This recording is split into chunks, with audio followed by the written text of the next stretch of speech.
Seven Pines went fine. Now it's time to start thinking about what I think are the two toughest battles in the Union campaign, and they're now coming up. So I have to build what I consider to be the early game army, and the early game ends after Antietam. At the end of Antietam, your army is pretty much built. So I'm looking at the numbers of the specific units, and all of them look really good. Two of them lost too many casualties, two of my units. The enemy had 1855s, which accounts for why they inflicted so many casualties. About 400 casualties on my two good units. So, yeah, one of the Harper's Ferries got 10 to 1. The other ones did not get 10 to 1. They lost some casualties. That unit right there is the one I wanted to get that second perk, and he's very close. So first thing I want to do is save the game. Yep, the enemy army size is okay. 49, almost 50,000, 103 guns.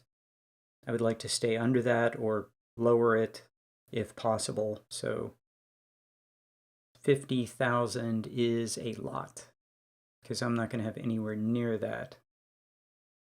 And right now I have about 17,000. So I'm going to be outnumbered 2 to 1. There's nothing worth buying.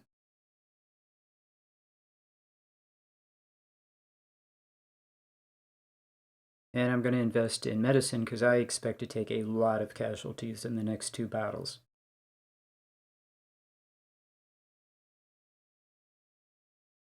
I have 229,000. This is the last chance to buy the weapons that I want to buy, and I don't spend money until I absolutely have to. I want the 1859s for my cav. I want, of course, 24 howitzers. I should buy the 6-pound rifled guns. Those are very good and very cheap. I have to build an army. This army is really not ready for Gaines's Mill. So that's going to cost me 150,000 for sure. So I got a lot of 1855s in the last battle. That's really good. Not enough, but I got some, so that's good. Taking a look at artillery, I can swap out artillery in at least one unit of 8 guns, can get 24-pound howitzers. So I'm going to do that. And also it's time to go ahead and up everybody to, at least the good batteries, to 8 guns per battery. I've been thinking about doing that for a while. So 8 guns per battery it is. That's what I want to do. Finally, the 10-pound, the 10-pounders I've been taking around to all my battles has been replaced with 24-pound howitzers, and so that's great.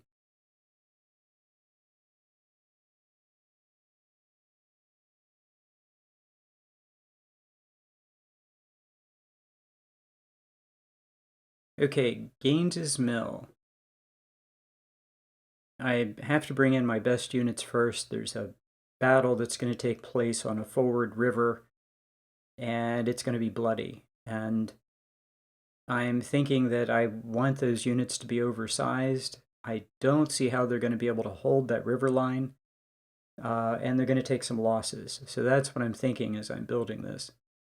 It turns out to be a lot less costly than I anticipate. I take a lot fewer casualties than I expect I will. So the little hunter rifle, the little unit that had the hunter rifles, did a great job. But now I can swap out some good weapons and buff him up to 250 guns. Perfect. So that's a great little unit. This guy just won't take enough casualties. He just won't take losses. So, okay, he's going to keep the Sharps 55s, which are pretty bad, but I don't have enough good weapons to give him, so he's stuck. These guys are just going to get, they're just going to get whatever I have. Okay, these guys, I'm going into a grand battle. So what I do is I delete these guys, and I'm going to see what that does to scaling.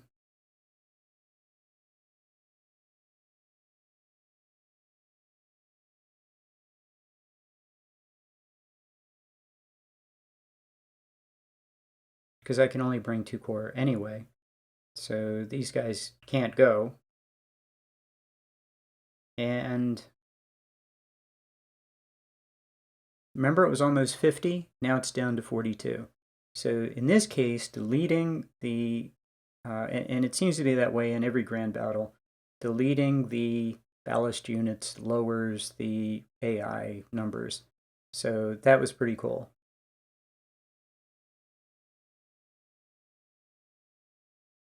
So that also frees up some 42s, so I can swap out the farmer weapons. That's also good.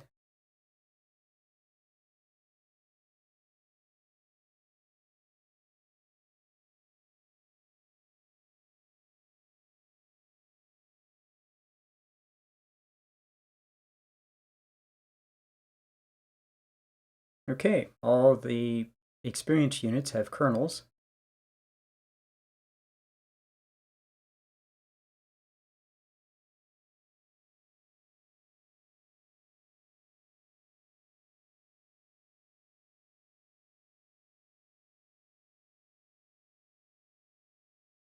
Then I'm taking the best of the units and moving them into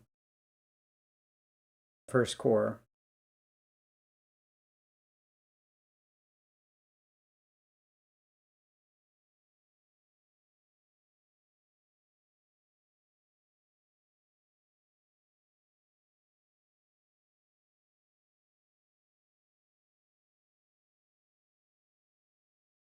These numbers are really great and they're free, but it pushed up scaling.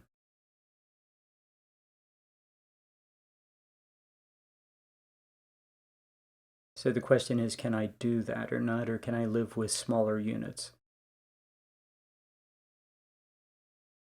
Now, the choice you have is you can have fewer units, and, well, maybe you can keep them smaller and merge them when they come on the battlefield. You can do that.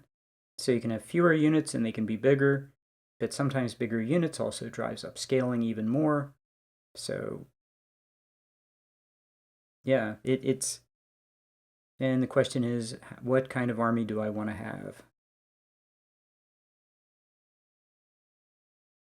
I rearrange my units and go back and check, and I'm still at 44.9, but I see I have an extra unit. So this unit has a star, and there's a unit of 1842s that does not have a star. Here's something that I like to do. You can, for very little money, create a veteran unit, and it didn't cost all that much. And it's worth $13,000 for the star. Now, making it 2,000 in size was a mistake. I should have made it smaller. But by getting rid of a unit, now the enemy is down to 44.1. You're defeating scaling a little bit. So anyway, this is pretty much the army I want to go in with. The first division is Harper's Ferries, and my 2-star units mostly. 1-star units that are very high get 1855s. Then I start using some Lorenzes. I've pushed my artillery up to 8 guns, my good artillery up to 8 cannon each. I'm rounding this off because it's cheap and why not. So my slightly better units will go in with 1100. I like the Lorenz. The Lorenz is a fine weapon. So my snipers are all 250 or close to 250. The Palmettos are 1,000 men each. The 1842s have 1 star. They're about 18 efficiency. I did buy the 6 rifle, but I only have 5 guns. But that's okay. It's a good unit. I have a 20-pound Parrot, and I don't expect the scruffy artillery in the last division to actually play much of a role. I expect the battle to be decided one way or another before they get engaged. So anyway, this is what we're going into Gaines's Mill with, and I'll see you there.